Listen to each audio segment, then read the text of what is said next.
Retornamos à nossa aula, pessoal, dando continuidade, controle da administração pública e lei anticorrupção, tá? Olha só, vamos lá então. Quando nós falamos em controle da administração pública, nós temos que imaginar que nós trabalhamos, e aí eu digo nós, sistema de administração, não, mas a administração pública, ela trabalha no chamado sistema de freios e contrapesos. O que é freios e contrapesos? Baseado na harmonia e independência dos poderes da República. Na harmonia e independência dos poderes. Os poderes legislativo, executivo e judiciário são harmônicos e independentes entre si. Esses poderes vão exercer uns sobre os outros os controles, tá? Primeiro controle que nós vamos ter, o chamado controle interno, também chamado controle administrativo. Este controle interno ou administrativo, ele é exercido pelo próprio poder. Olha só, a própria administração pública vai exercer o controle, ela própria, por isso se chama interno. Veja, os poderes da República manterão um sistema de controle interno. O Legislativo possui seu controle interno, o Executivo seu controle interno e o Judiciário seu controle interno para controlar a atividade administrativa. Então, este controle interno, ele é exercido com base no princípio da autotutela. Princípio da autotutela. Ou seja, este princípio da autotutela é aquele princípio em que a administração pública tem o dever de anular os seus atos quando eivados de ilegalidade e a possibilidade de revogar os atos por razões de conveniência e oportunidade, tá? Então, controle interno, princípio da autotutela. Lembrando o seguinte, este controle, ele será controle de legalidade e controle de mérito. Olha só, o controle interno, ele realiza o controle de legalidade e o controle de mérito. Ou seja, legalidade, anulação, mérito, conveniência mais oportunidade, igual a revogação. Professor, como assim? Vamos para dois exemplos. Imagine o seguinte, determinado ministro de Estado edita uma portaria ilegal. Determinado ministro de Estado edita uma portaria ilegal. O presidente da República poderá anular esta portaria, exercendo controle administrativo de legalidade. Determinado ministro de Estado edita uma portaria inconveniente e inoportuna. O presidente da República poderá revogar aquela portaria. A revogação, ela poderá ocorrer pela própria autoridade administrativa ou por autoridade superior. Não é só a anulação que pode ser determinada por autoridade superior. Não. A autoridade superior pode revogar o ato de um subordinado se aquele ato for inconveniente ou inoportuno para o todo do seu governo. Tá? Então memorize isso, tá? Legalidade e mérito. Este é o controle interno. Guarda outro ponto. Os membros de controle interno que tomarem conhecimento de uma irregularidade e não levarem ao conhecimento do Tribunal de Contas respectivo, responderão solidariamente por quem causou o dano. Olha só, o controle interno é auxiliar do controle externo. Logo vou explicar. O controle interno auxilia o controle externo. O controle interno é a raposa cuidando das galinhas. Ele é dentro de casa. Então, digamos que um responsável pelo controle interno de determinado município esteja vendo o prefeito passar a mão em dinheiro público, o secretário passar a mão em dinheiro público, e ele não dá ciência ao Tribunal de Contas do Estado, ele, responsável pelo controle interno, vai responder solidariamente com o prefeito e o secretário.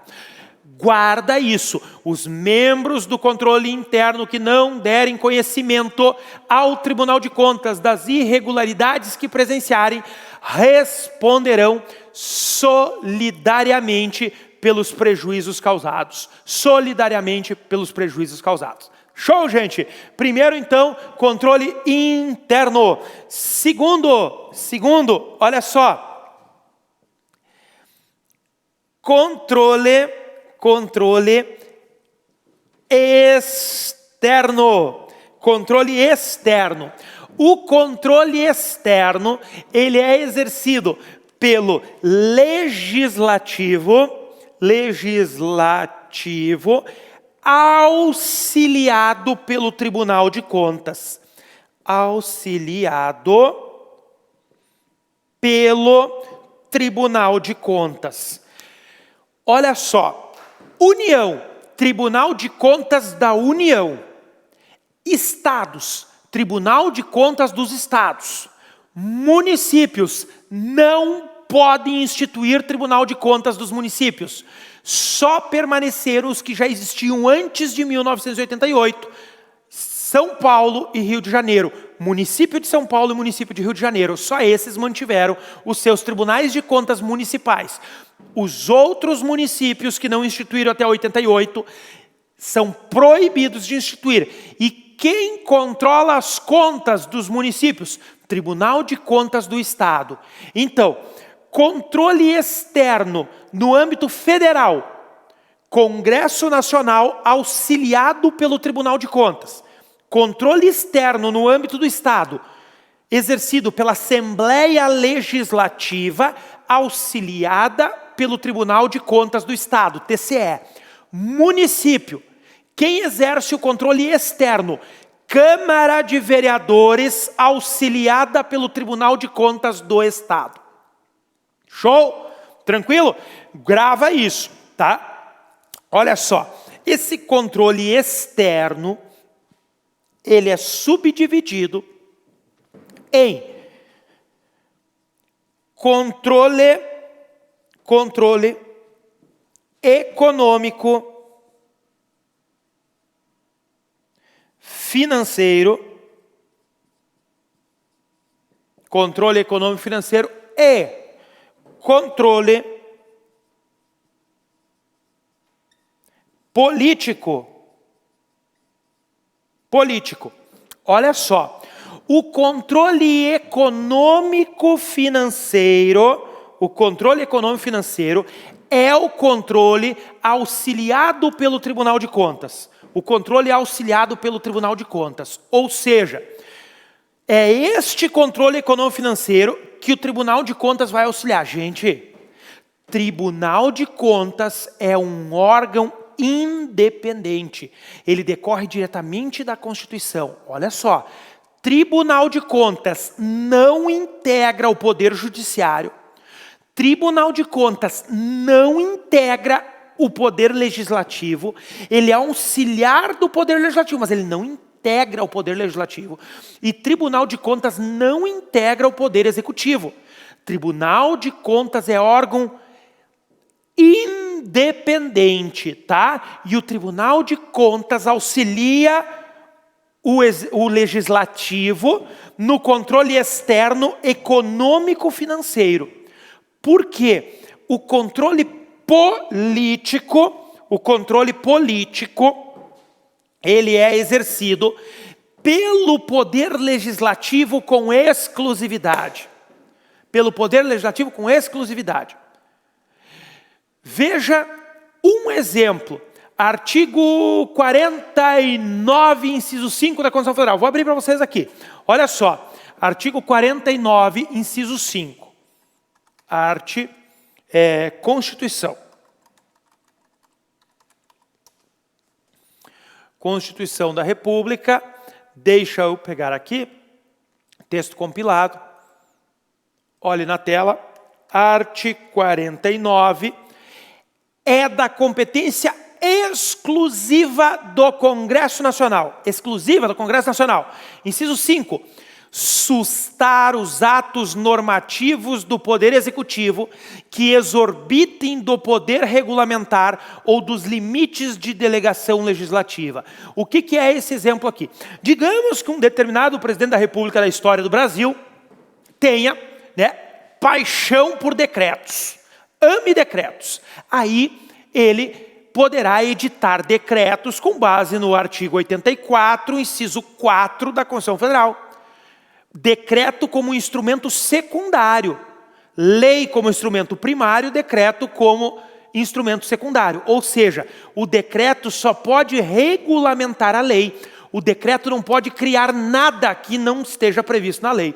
Digamos que determinado presidente que ame decretos vai lá e edita um decreto criando obrigações ou direitos não previstos em uma lei.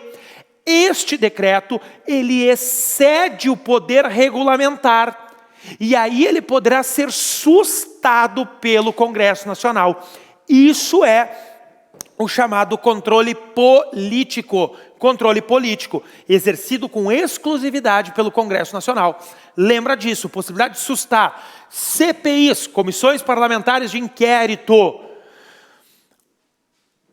O Congresso Nacional, as Assembleias Legislativas e as Câmaras de Vereadores instauram com competência no controle externo, no controle político.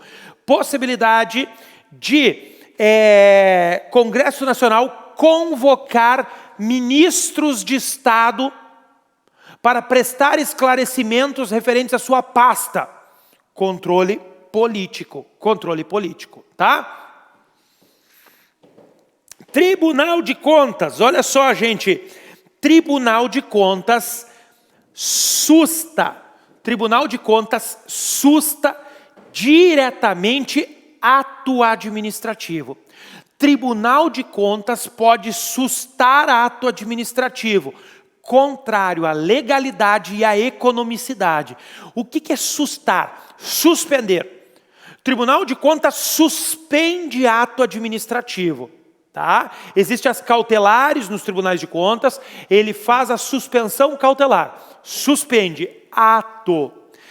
Tribunal de Contas não suspende contrato administrativo. Contrato não.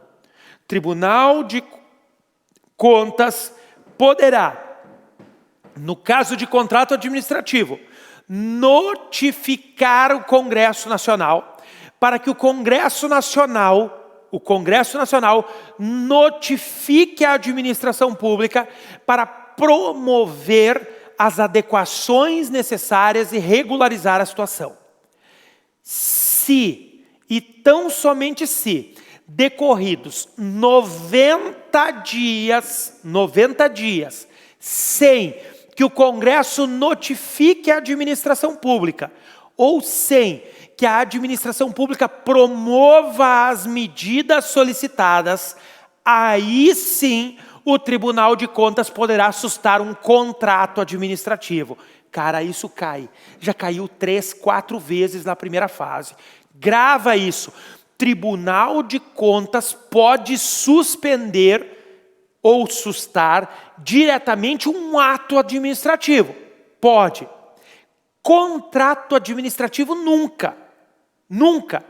Quem pode suspender um contrato administrativo é o legislativo. O tribunal avisa o legislativo, ele diz o seguinte: legislativo, esse contrato é fraudulento. Você deve determinar a imediata suspensão desse contrato. Aí o legislativo fechou os olhos e não fez nada. Passou 90 dias, não fez nada. Aí o tribunal pode suspender direto o contrato. Ou o legislativo disse o seguinte: executivo, suspenda este contrato, que este contrato é superfaturado. Ele é lesivo ao patrimônio público. E o executivo nada fez. Passou 90 dias e o executivo está nem aí para o legislativo. Aí o tribunal poderá suspender imediatamente o contrato. Gravou isso, gente? Olha só. Tribunal de Contas é responsável por analisar os atos de admissão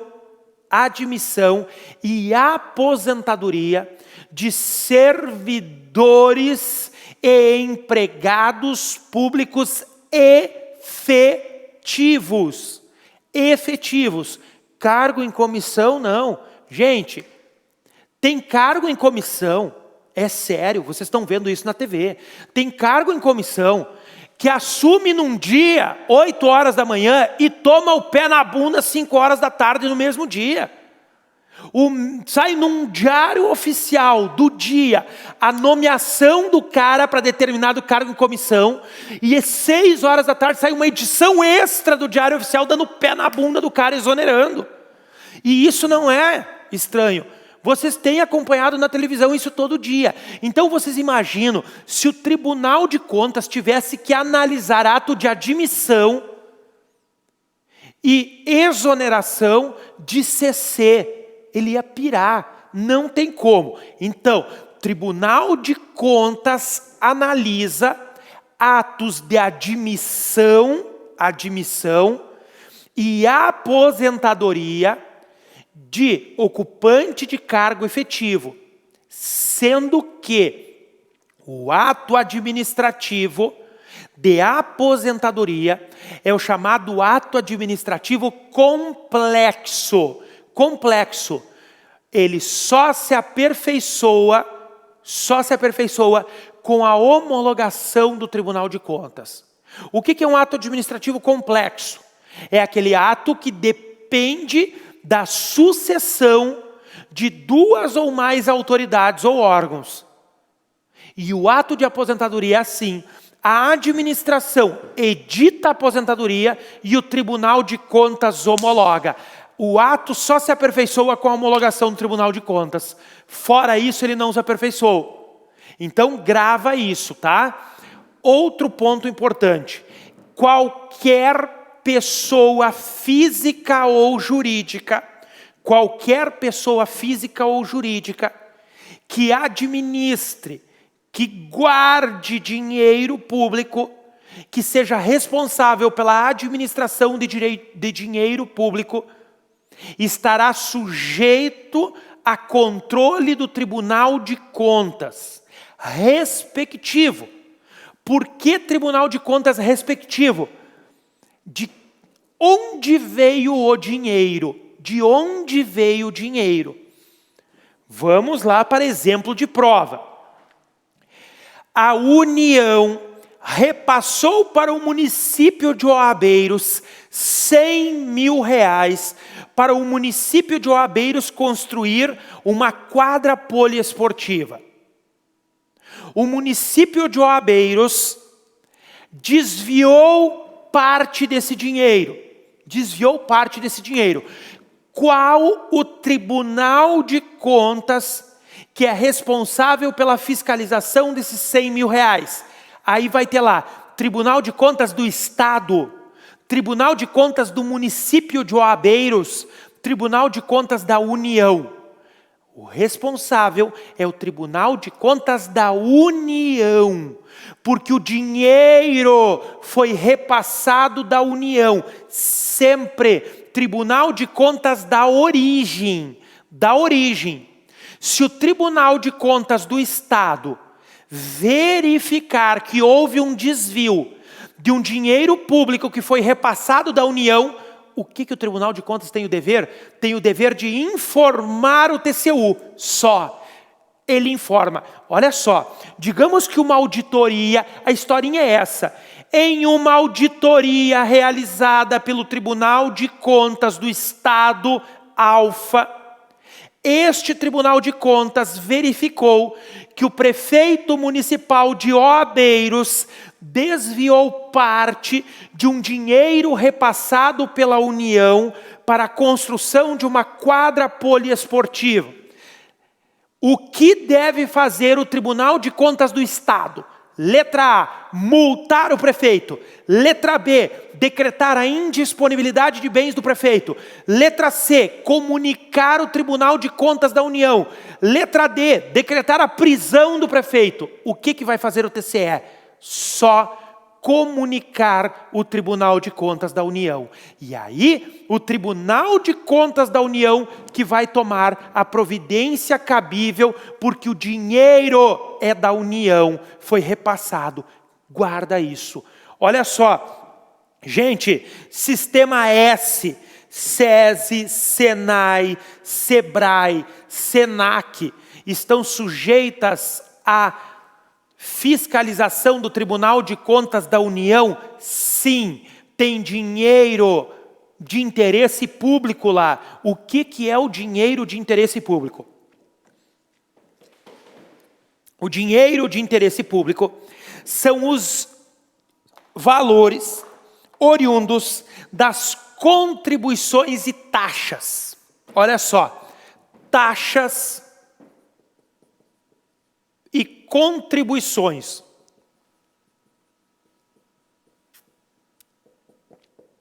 São dinheiro de interesse público. Dinheiro de interesse público. Ai, professor, pelo amor de Deus, eu a minha vida inteira ouvi falar só em dinheiro público, agora tem tal de dinheiro de interesse público? Sim. Qual é a diferença? Impostos. Dinheiro público. Impostos, dinheiro público. Taxas e contribuições, dinheiro de interesse público. Porque, gente, Sistema S, SESI, SENAI, SEBRAE, SENAC, de onde sai o dinheiro para esse Sistema S sobreviver? Das chamadas contribuições sociais, retiradas compulsoriamente dos empregadores. Veja, tira do empregador, repassa para Sistema S. São recolhidos em nome da União, mas não sai diretamente do cofre público. Não tem entrada no cofre público. Isso é dinheiro de interesse público. Taxa. Olha só, anuidades. O pessoal chama de anuidade. Anuidade da OAB. Anuidade do Conselho de Medicina. Anuidade do Conselho de Fisioterapia. São o quê? Taxas que servem para custear o exercício do poder de polícia do Estado. Isso está previsto no artigo 145 da Constituição Federal. Olha só, a União, os Estados, o Distrito Federal e os municípios poderão instituir os seguintes tributos. 2. Taxas em razão do exercício do poder de polícia.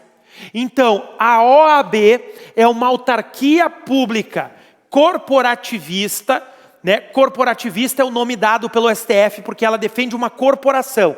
Autarquia pública corporativista que exerce a titularidade e a execução do poder de polícia profissional da advocacia.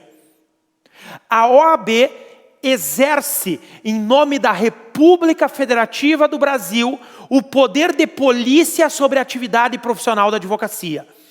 Os 4 ciclos do poder de polícia são exercidos em sua titularidade pela OAB. Ordem. Esse não. Ordem, o Congresso Nacional legisla. Ordem, o Congresso Nacional criou a lei que disciplina o exercício da atividade profissional da advocacia. Primeiro, consentimento, titularidade e execução da OAB. A OAB, em nome da República Federativa do Brasil, diz quem pode ou não exercer a atividade de advocacia. Está lá. Ela dá o consentimento. E esse consentimento é mediante licença, ato vinculado. Quando você vai pegar sua vermelhinha, você está obtendo a licença para o exercício profissional de advogado. Fiscalização, terceiro ciclo do poder de polícia. A OAB exerce a fiscalização da atividade profissional. Se você está exercendo em conformidade com a ordem, que é a lei, o estatuto, e a sanção, ela detém, por ser uma pessoa jurídica de direito público, ela detém a titularidade do poder de sanção, de punir os profissionais que exercerem a atividade em desconformidade com o ciclo. Para esse exercício do poder de polícia, ela cobra taxa, que é a chamada popularmente de anuidade. Esse dinheiro é um dinheiro de interesse público, sai do bolso de vocês, futuros advogados, e vai para a OAB. Portanto, está sujeita, sim, a controle do Tribunal de Contas da União, porque recolhe isso em nome da União. A União poderá instituir tributos e a taxa é instituída em nome da União. Isso está em julgamento pelo Supremo. O Supremo está sentado em cima desse processo há décadas e não tem coragem de julgar. E hoje o entendimento, e não pode ser diferente, é que o dinheiro das taxas de qualquer conselho profissional, qualquer, seja de medicina, veterinária, odontologia ou advocacia, as taxas decorrentes do poder de polícia estão sujeitas a controle de Tribunal de Contas, sim. E neste caso, o Tribunal de Contas da União, tá? Deve ser dado o controle sobre esse dinheiro. E por fim, para finalizarmos a questão envolvendo Tribunal de Contas. Deixa eu girar aqui. Tribunal de Contas emite decisão. E são acórdãos do Tribunal de Contas, tá? E estas decisões que imputem responsabilidade possuem eficácia de título executivo. Grava isso. As decisões do Tribunal de Contas que imputem responsabilidade, possuem eficácia de título executivo. Já caiu em primeira fase da OAB, tá? Gente, fechamos aqui o controle externo. Vamos para o controle judicial. Controle judicial.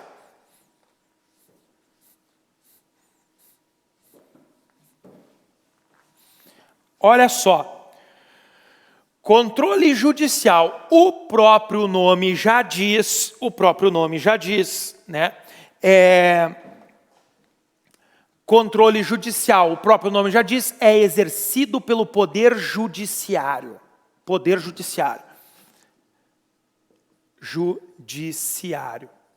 E vai se dar com base no princípio da inafastabilidade de apreciação jurisdicional.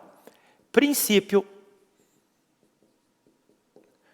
da inafastabilidade de apreciação judicial.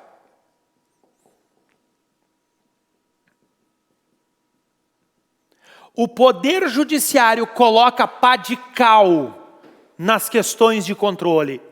A lei não afastará ameaça ou lesão a direito de apreciação do Poder Judiciário. A lei, a Constituição Federal afasta. Nós temos uma única hipótese constitucional de esgotamento da via administrativa.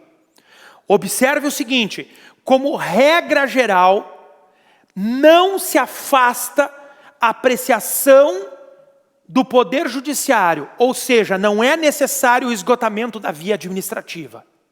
Agora, uma única vez na história do exame de ordem,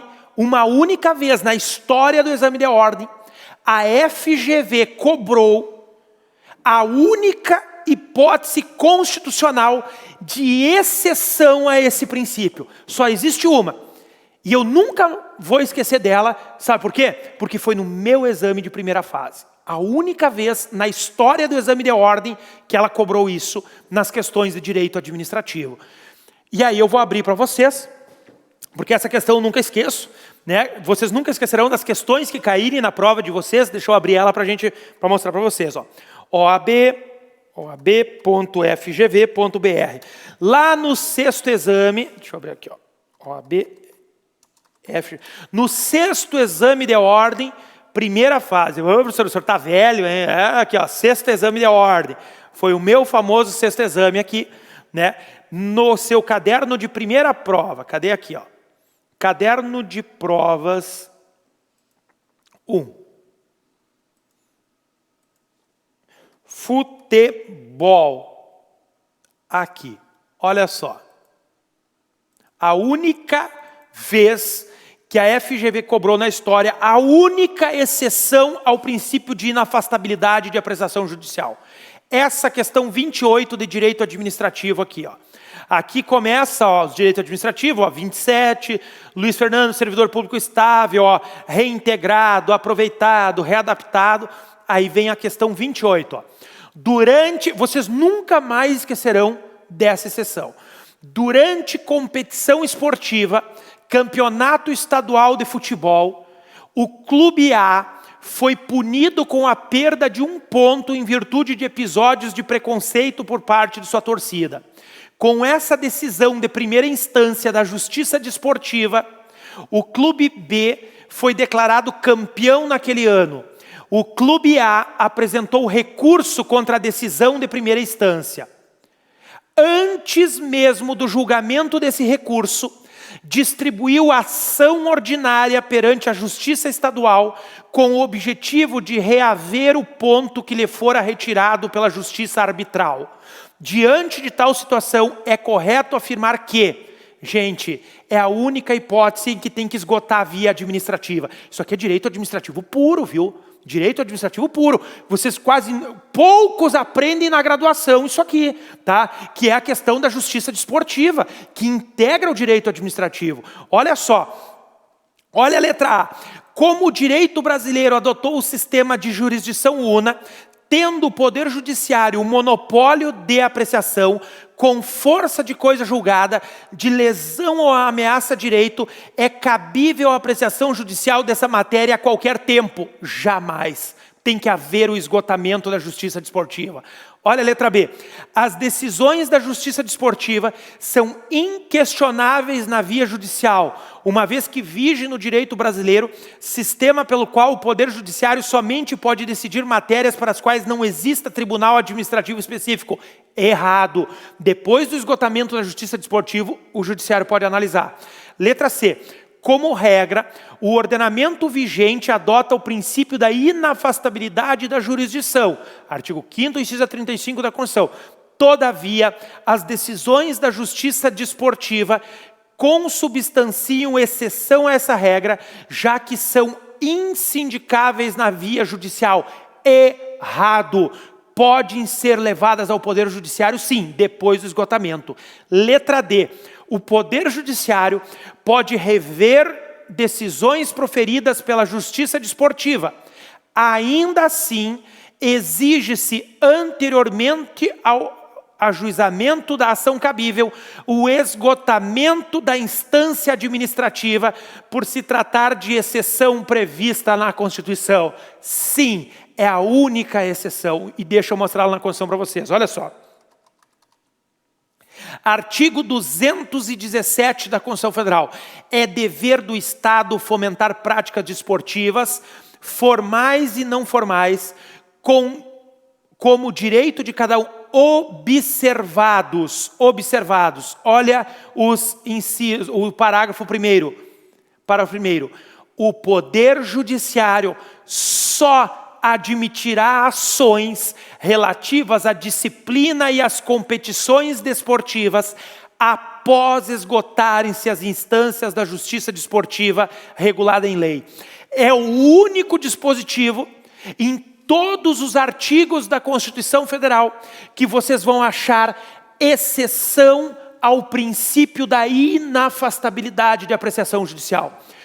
Vocês se lembrarem desta aula, jamais esquecerão isso na vida de vocês. Eu fui aprender isso, sabe aonde? Sabe aonde?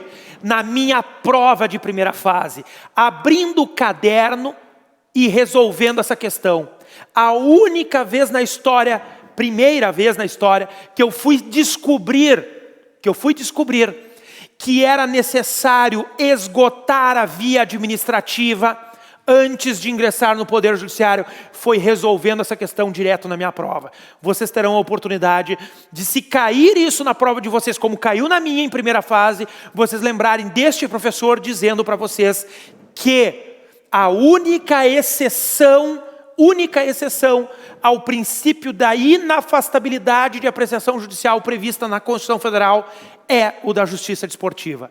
Não pode, de modo algum, o Poder Judiciário admitir uma petição inicial envolvendo a justiça desportiva sem a prova do esgotamento da justiça desportiva, sob pena de ferir a Constituição Federal, tá? Então, o Poder Judiciário exerce o controle da administração pública baseado neste princípio da inafastabilidade de apreciação judicial. E este controle judicial, gente, ele é tão somente o controle de legalidade. Legalidade. Também chamado de controle de juridicidade. Significa o seguinte: Poder Judiciário não realiza controle de mérito. Não realiza controle de mérito. E o que é o controle de mérito? O controle de mérito é o controle baseado na conveniência e oportunidade. Conveniência e oportunidade. Poder Judiciário não controla conveniência e oportunidade. Poder Judiciário não controla mérito administrativo. Não controla. Olha o que acontece aqui. O Poder Judiciário realiza o controle com base em regras e princípios. Então, o Poder Judiciário controla tanto os atos vinculados quanto os atos discricionários, à luz de regras e princípios, como, por exemplo, o princípio da proporcionalidade e da razoabilidade. Observe o seguinte: Tício, servidor público federal, faltou um dia de serviço para ir até a Arena do Grêmio assistir a gloriosa vitória do tricolor gaúcho. Veja, Tício faltou um dia de trabalho. A autoridade administrativa terá, dentro de razões de conveniência e oportunidade, as seguintes sanções para aplicar a Tício: A. Advertência. B. Suspensão de até 90 dias. C. Demissão. Estas aqui são as sanções: advertência, suspensão de até 90 dias e demissão por esta falta. Tício jamais havia faltado o expediente antes. Era federal, o ministro da respectiva pasta, colorado fanático, aplicou a Tício. Qual sanção vocês acham que um colorado ia aplicar um gremista que faltou o serviço para assistir o jogo do Grêmio? Qual? O cara foi lá e aplicou demissão para o Tício. Obviamente que no mesmo dia o Tício ingressou com mandado de segurança, alegando violação ao princípio da proporcionalidade, dizendo o seguinte: embora, doutor juiz, seja razoável que eu seja sancionado por ter faltado um dia de expediente para assistir a vitória massacrante do tricolor gaúcho sobre o Colorado, a aplicação da demissão viola o princípio da proporcionalidade, é desproporcional. Aí o juiz olha e diz o seguinte: o cara tinha uma advertência, uma suspensão de 1 dia até 90 dias de demissão, o cara trancou o ponteiro, viola o princípio da proporcionalidade. O que o juiz vai fazer? O juiz vai dizer o seguinte: anulo a sanção de demissão por violar o princípio da proporcionalidade. Que controle o juiz realizou aqui? Controle de legalidade ou controle de mérito? Controle de legalidade.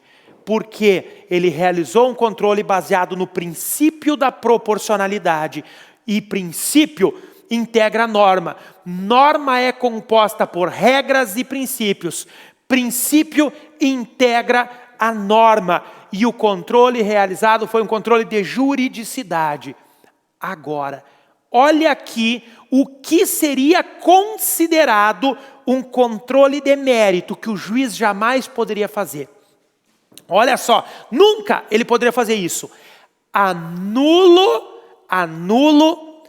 a punição de demissão e aplico uma advertência ao Tício. Aí ele sentou na cadeira do ministro e adotou a decisão que ele, juiz, entendia mais conveniente e oportuna. Ele não pode fazer. Ele anula o ato e devolve a matéria para a autoridade administrativa.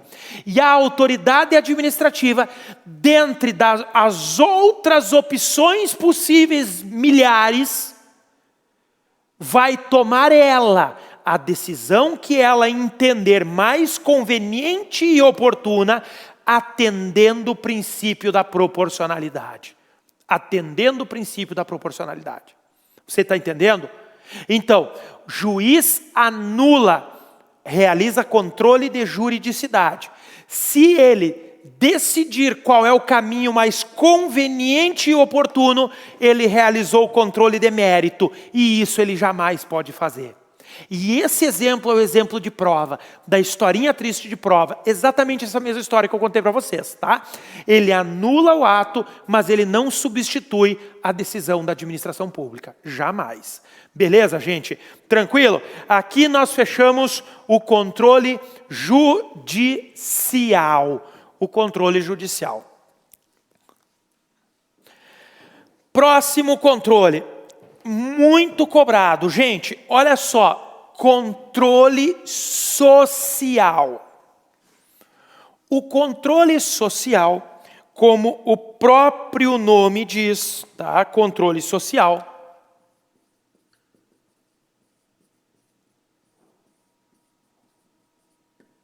Controle social é o controle exercido pela própria sociedade.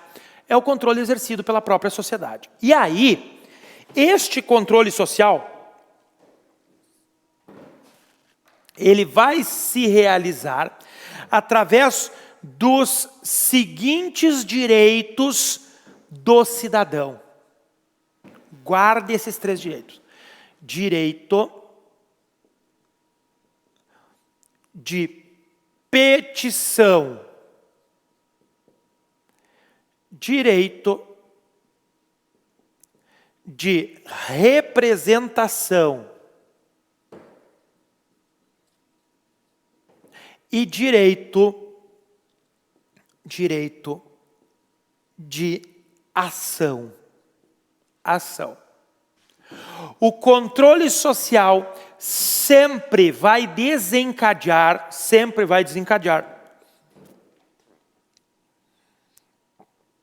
um dos demais controles. Sempre vai desencadear um dos demais controles. Tem um livro meu, Controle Social de Políticas Públicas. É um e-book, vocês encontram no Google aí, só sobre o controle social. Deve ter umas 120 páginas, deve ser mais ou menos isso aí, 120 páginas, só sobre controle social de políticas públicas, né, no âmbito administrativo. Olha só, direito de petição.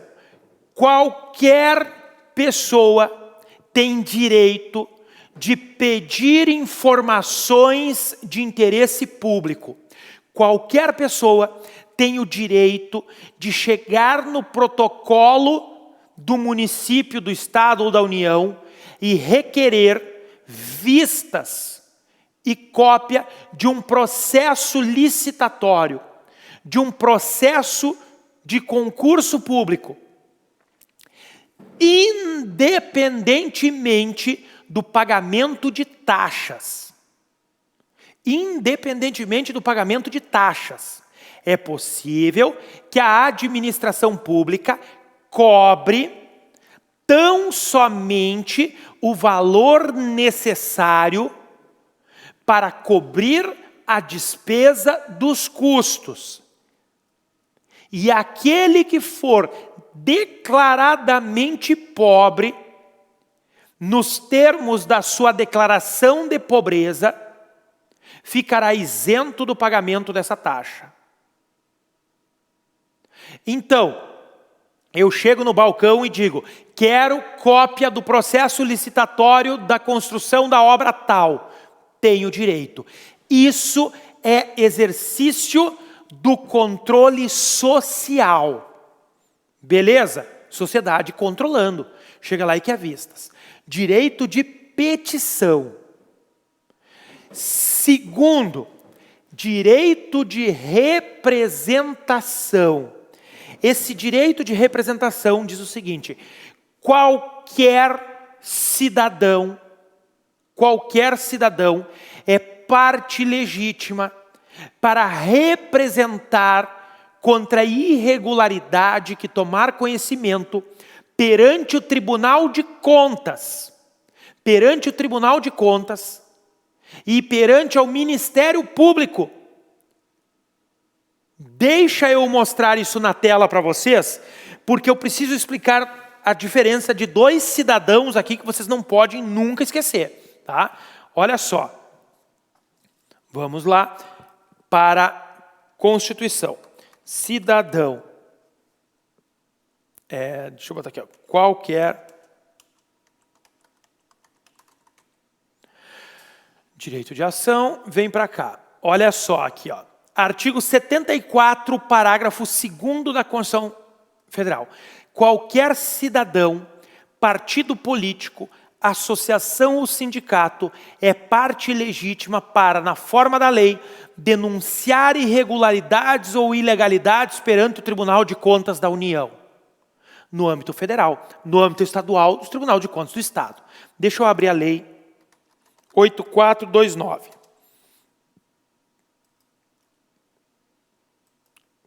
Lei 8429 dispõe sobre as sanções aplicáveis aos agentes públicos nos casos de enriquecimento ilícito, improbidade administrativa, tá? A lei de improbidade.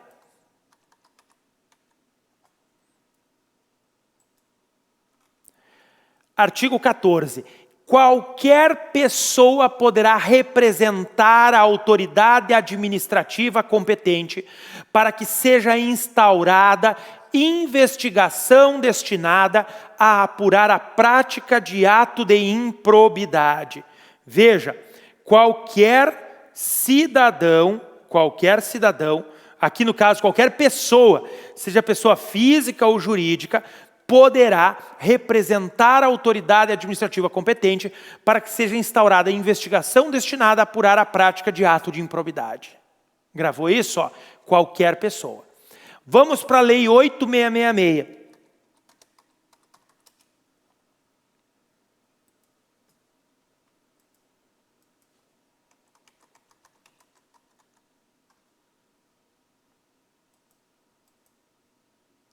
Artigo 113, parágrafo 1º. Olha aqui.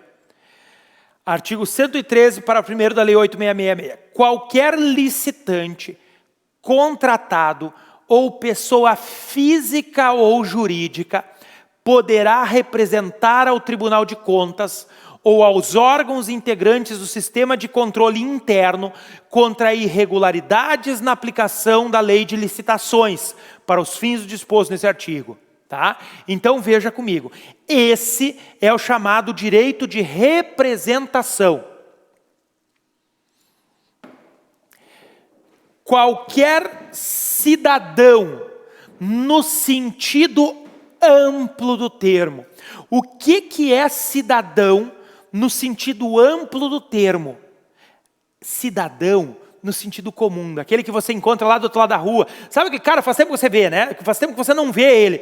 Isolamento, Covid-19.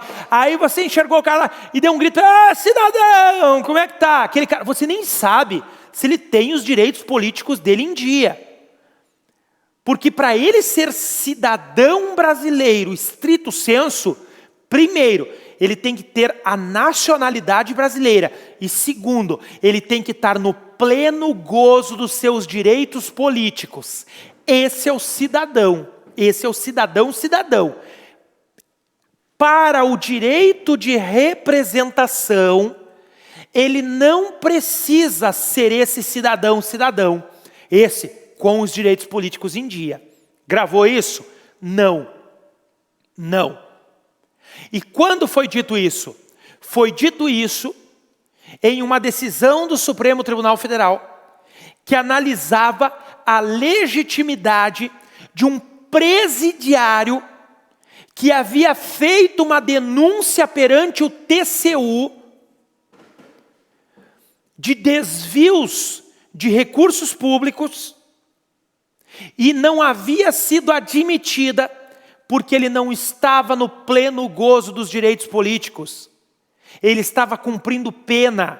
E por estar cumprindo pena, ele não estava no gozo dos seus direitos políticos. E aí foi inadmitida, dizendo o seguinte, esse cara não tem legitimidade para representar por irregularidade, porque ele não é cidadão brasileiro, por não estar em pleno gozo dos direitos políticos. E o STF diz o seguinte, o previsto no parágrafo 2º do artigo 74 da Constituição Federal, aquele termo cidadão é um termo muito amplo. O interesse público envolvido em uma pessoa denunciar a irregularidade no direito público é muito maior do que o pensamento cartesiano de ele estar ou não com os direitos políticos em dia. Ele tem o direito de representação e pode representar sim perante o Tribunal de Contas. Gravou isso? Direito de representação é o cidadão no sentido amplo, diferente do direito de ação. O direito de ação que vai se exercer através da chamada ação popular é exclusiva do cidadão. Tá, professor? Do cidadão? Sim, do cidadão. Nacional, mais direitos políticos em dia. Se ele não tiver com os direitos políticos em dia, ele não possui legitimidade para o exercício do seu direito de ação. Olha só, gente, como é que pode isso, né? E aí eu vou mostrar para vocês, olha só. Na mesma Constituição Federal, olha só, como pode isso? Olha esse termo aqui, ó. Qualquer cidadão é parte legítima para propor ação popular que vise a anular ato lesivo ao patrimônio público. Olha aqui, tem diferença de se qualquer cidadão é parte legítima aqui. Do artigo 5º, inciso 73, para este cidadão aqui, olha aqui, ó, do 74 para o 2º, olha aqui, ó, qualquer cidadão, partido político, associação ou sindicato é parte legítima para, na forma da lei, denunciar irregularidades ou ilegalidades. Olha aqui, ó, esse cidadão aqui, do direito de representação, é qualquer um do povo. Esse cidadão aqui, não, esse aqui tem que comprovar que ele é cidadão com o título de eleitor dele debaixo do braço. Olha o que diz a lei 4717.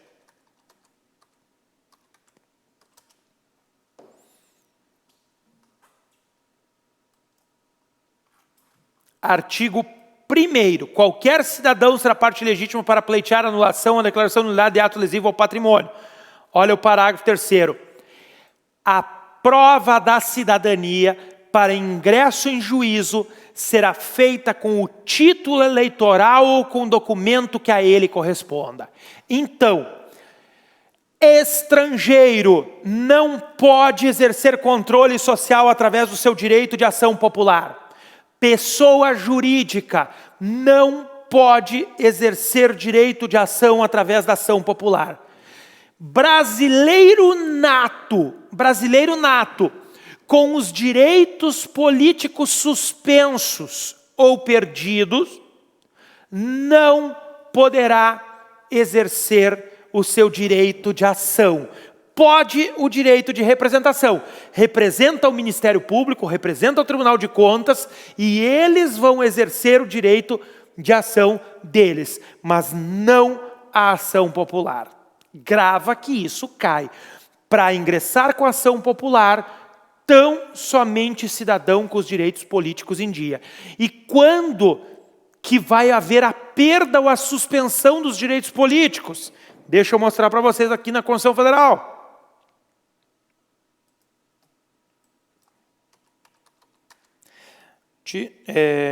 14, parágrafo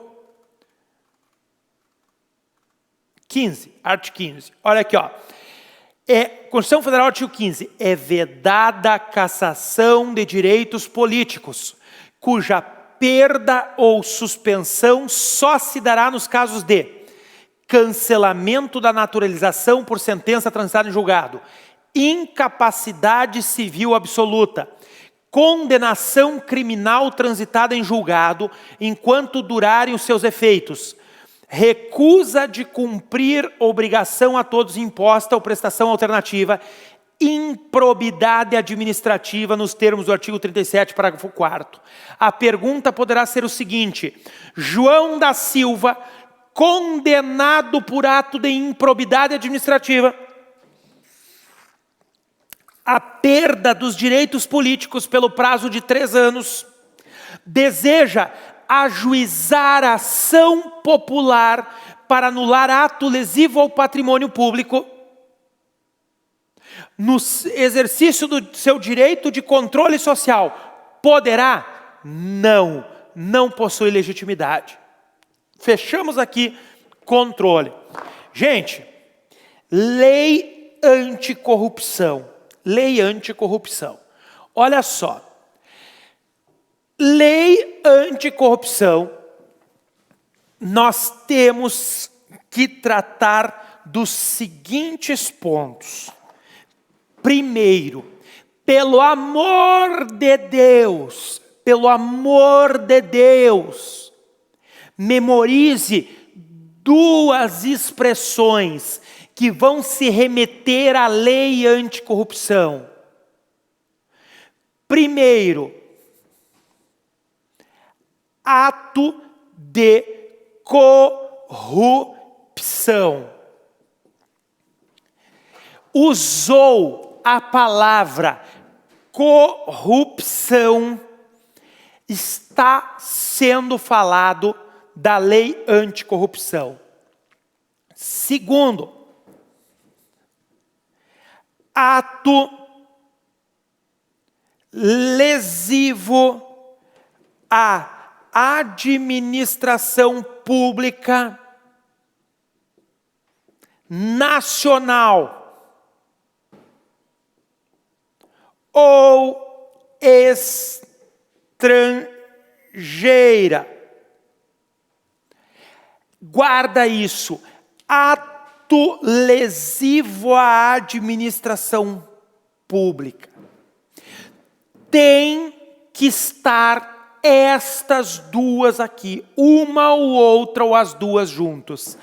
Corrupção ou ato lesivo à administração pública. Se falar disso, são as medidas da lei anticorrupção. E a lei anticorrupção, ela vai prever a responsabilidade objetiva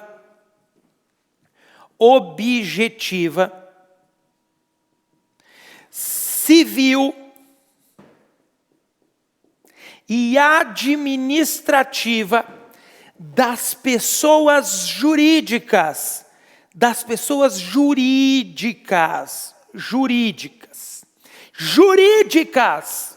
A lei anticorrupção não traz como regra a responsabilidade civil e administrativa de pessoas físicas, mas de pessoas jurídicas que causaram ato lesivo à administração pública. E o que você tem que saber da lei anticorrupção? Que eu vou passar com vocês agora no detalhe. Quem comete ato lesivo, quem sofre ato lesivo, quais são os atos lesivos, quais são as sanções,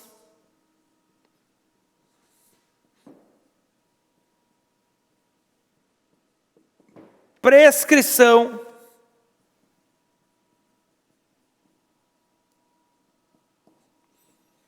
acordo de leniência,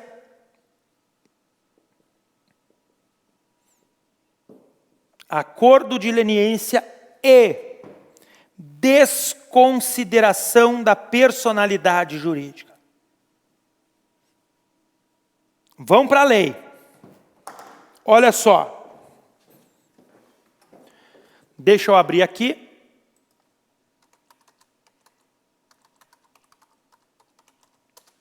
A famosa lei anticorrupção é a lei 12.846, de 1º de agosto de 2013. Pode colocar na tela para a gente. Esta lei 12.846, de 1º de agosto de 2013, olha o que ela dispõe. Dispõe sobre a responsabilização administrativa e civil de pessoas jurídicas pela prática de atos contra a administração pública nacional ou estrangeira.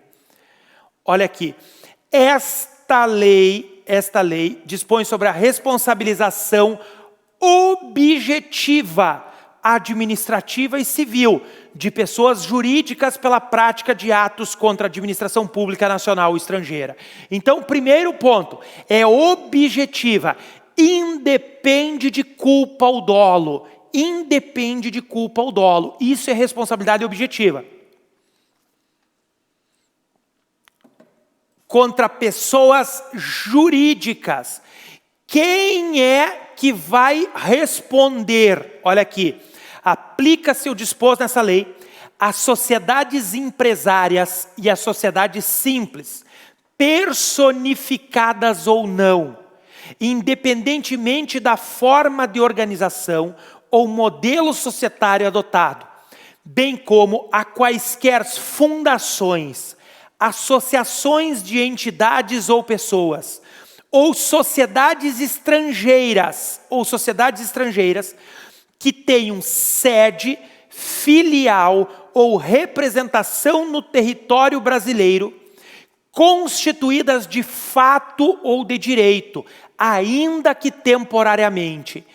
Essas aqui são as pessoas jurídicas que poderão ser responsabilizadas. Então, empresa estrangeira para ser responsabilizada por ato de corrupção, tem que ter sede, filial ou representação no país.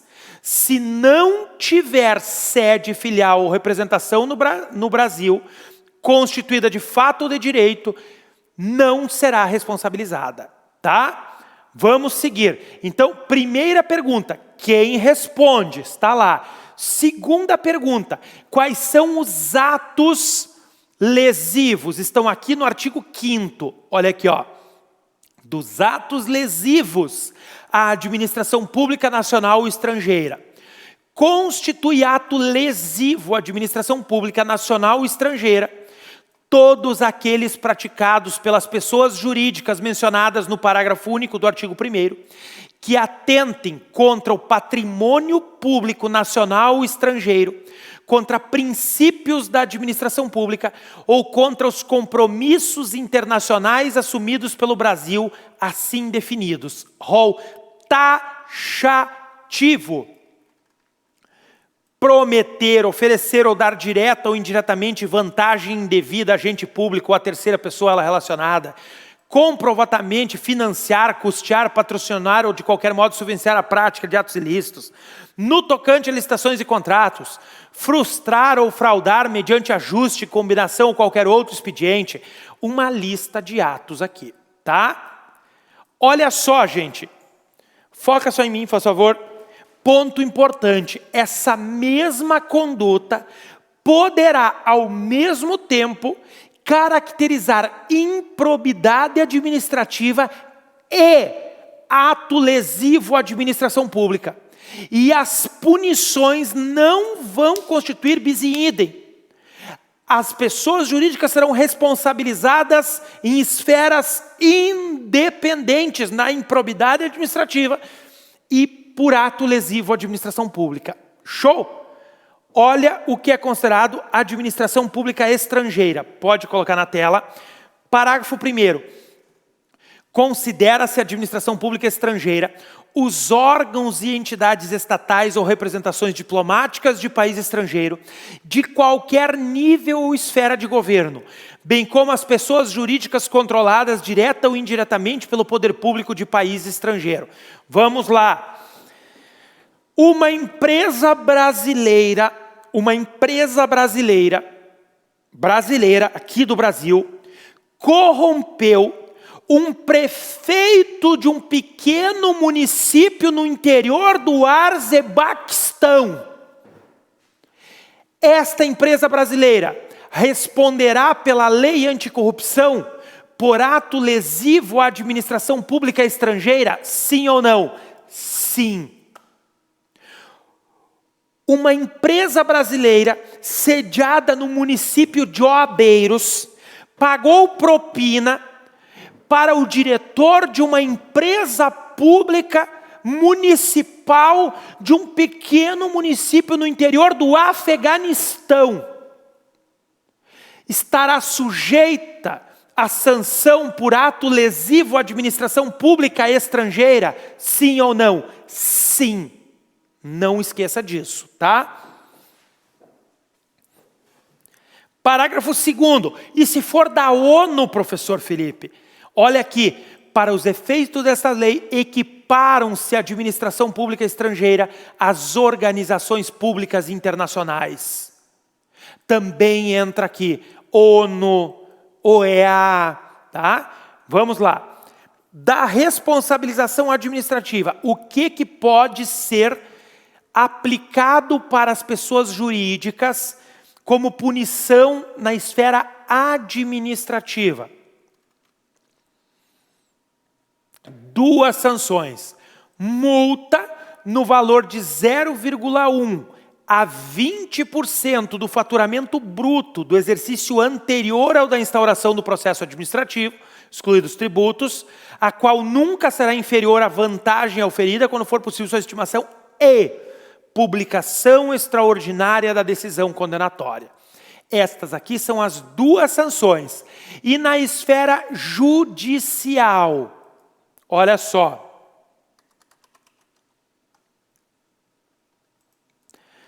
Da responsabilização judicial, artigo 18. Na esfera administrativa, a responsabilidade da pessoa jurídica não afasta a possibilidade de sua responsabilização na esfera judicial. Artigo 19. Em razão da prática de atos previstos no artigo 5º, a União, os Estados, o Distrito Federal e os municípios, por meio das respectivas advocacias públicas ou órgãos de representação judicial ou equivalentes e o Ministério Público, poderão ajuizar ação com vista à aplicação das seguintes sanções às pessoas jurídicas infratoras: perdimento dos bens, direitos ou valores que representem vantagem ou proveito, suspensão e interdição parcial de suas atividades, dissolução compulsória da pessoa jurídica, proibição de receber incentivos, subsídios ou invenções pelo prazo mínimo de 1 e no máximo 5 anos. Essas aqui são as 5 sanções que podem ser aplicadas como punição civil, punição administrativa, multa e publicação extraordinária. Sanções civis, estas aqui. Sanções administrativas impostas através de processo administrativo. Sanções judiciais através de processo judicial. Perfeito? Prazo prescricional, 5 anos. Olha só. Prescrevem, artigo 25. Prescrevem em 5 anos as infrações previstas nesta lei, contados da data da ciência da infração, ou, no caso de infração permanente ou continuada, do dia em que tiver cessado. Este é o prazo prescricional, 5 anos, tá? Veja, na esfera administrativa ou judicial, a prescrição será interrompida com a instauração do processo que tenha por objetivo a apuração da infração. O que é a interrupção? Zera e começa a contar de novo depois. Tá? Interrompe, zera o prazo. 5 anos contados da data da ciência da infração, ou se for continuada ou permanente, do dia em que tiver cessado. Perfeito, gente? Esse é o prazo prescricional. Acordo de leniência. Olha só o acordo de leniência.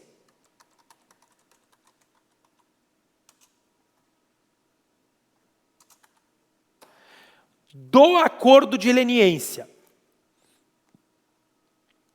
a autoridade máxima de cada órgão ou entidade pública poderá celebrar acordo de leniência com as pessoas jurídicas responsáveis pela prática dos atos que colaborem efetivamente com as investigações e o processo administrativo, sendo que dessa colaboração resulte, obrigatoriamente tem que resultar cumulativamente essas 2 situações aqui: a identificação dos demais envolvidos na infração quando couber e a obtenção célere de informações e documentos que comprovem o ilícito sob apuração. Esse acordo de leniência só será celebrado se for preenchidos cumulativamente ainda esses requisitos aqui. 1. A pessoa jurídica seja a primeira a se manifestar sobre seu interesse em cooperar para a apuração do ilícito. O que é isso aqui? Por isso que as empresas correm para o jornal, para a TV, e dizem o seguinte: a empresa está colaborando com todas as investigações. É porque ela é boazinha? Claro que não! É para ela poder celebrar acordo de leniência, porque se ela não correr para a TV e dizer que ela está colaborando, ela não pode celebrar acordo de leniência. Olha aqui, ó, a pessoa jurídica seja a primeira a se manifestar sobre seu interesse em cooperar para a apuração do ato ilícito. Gente, a partir de hoje, quando vocês verem no jornal, né, lá no jornal da TV, que diz assim: comunicada a empresa, né, tentado contato com a empresa disse que está colaborando com as investigações e auxiliando todas as autoridades. Para que ela está fazendo essa manifestação? Para bonito? Porque ela é boazinha? Porque ela não concorda com o desvio de dinheiro? Claro que não, é só para ela poder fazer aqui, né, o acordo de leniência muitas vezes. Muitas vezes, obviamente que ela está, mas muitas vezes ela conhece a lei e já orientada. Ela sabe, ó, tem que se manifestar. Manifesta que você está colaborando. Pronto, saiu no jornal lá que ela está. Preencheu o primeiro requisito. Vamos para o segundo. Olha o segundo. A pessoa jurídica cesse completamente seu envolvimento na infração investigada a partir da data de propositura do acordo. Ela tem que parar qualquer prática corruptiva. Não pode mais participar de esquema de corrupção. 3. A pessoa jurídica admita sua participação no ilícito.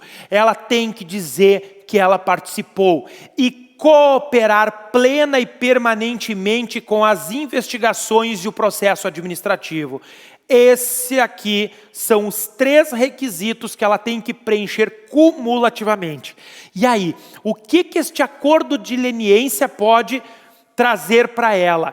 Olha só, a celebração do acordo de leniência vai isentar ela de publicação, isentar ela da publicação extraordinária da sentença, prevista lá no inciso 2 do artigo 6º.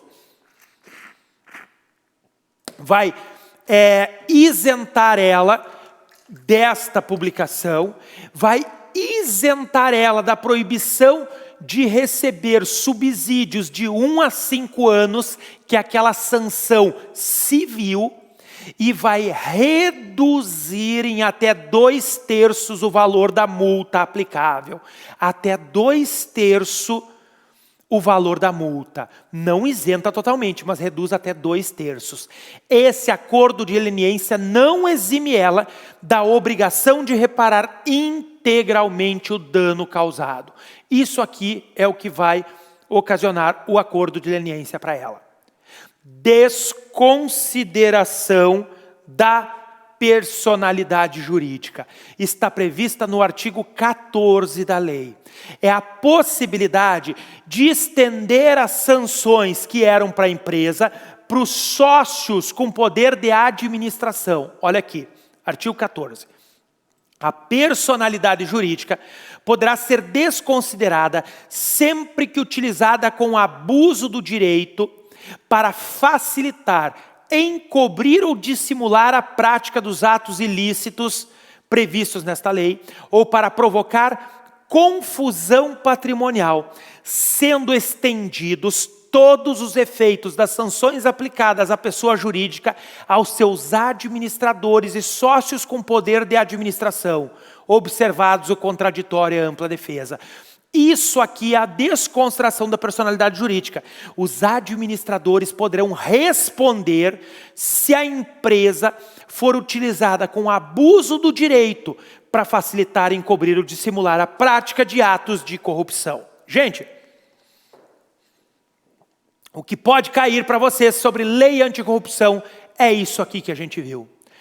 11h45 no relógio do CEISC. Vamos ver o que a Jaine me mandou aqui de dúvidas e perguntas.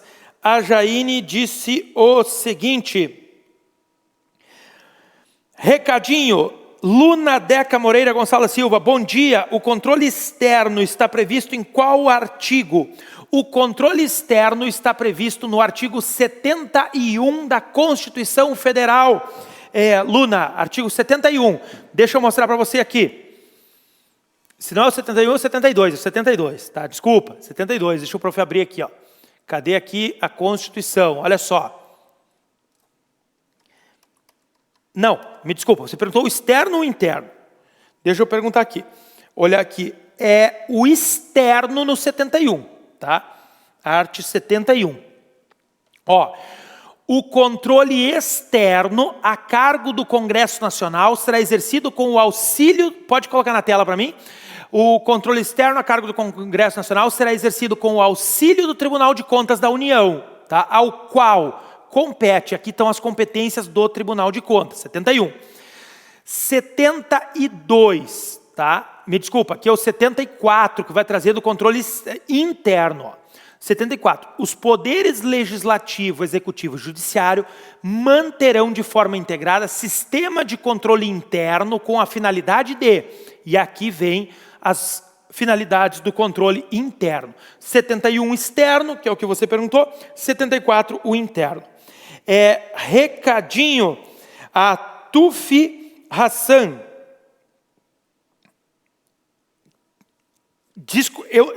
Tufi Hassan. O prof não sabe se é o Tufi ou a Tufi, tá? Não me xinga. Manda aí para Jaine, para a gente, que daí o prof nunca mais esquece, tá? Manda aí que a gente já diz, tá? Olha só, caiu essa questão inconstitucional nesses últimos exames, mas não me lembro qual foi o exame. Lembro que foi há pouco tempo, com esse lance de matérias interdisciplinares, só para comentar, tá? Então, a questão aquela da justiça desportiva, em administrativo, só caiu no 6º exame de ordem. Inconstitucional pode ter caído aí em outro, tá?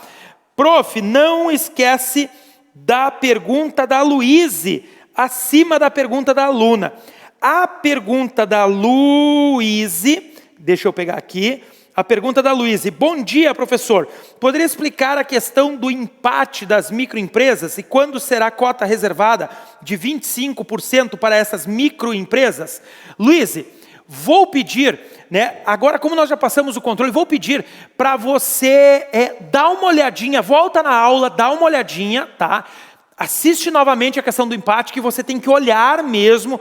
Eu, para explicar, teria que fazer todo aquele desenho de novo, tá? Dá uma olhadinha ali, se permanecer a dúvida, manda no Pergunte ao Professor, que eu vou explicar detalhadamente toda ela em texto. Mas eu precisaria fazer todo o desenho de novo, e aí exatamente aquilo que eu expliquei ali, você retornando a aula naquele ponto, assistindo de novo, pode sanar a tua dúvida. Se não sanar, manda no Pergunte ao Professor, que eu vou estar respondendo, tá? Pessoal, grande beijo a todos, um grande abraço, desejo para vocês que continuem firmes nos estudos, que aproveitem esse período para estudar e consigam a aprovação nessa primeira fase do exame de ordem. Convido vocês a nos seguirem aí no nosso Instagram, YouTube e tal, nas redes sociais, prof.felipe da Nogari. Beijão a todos.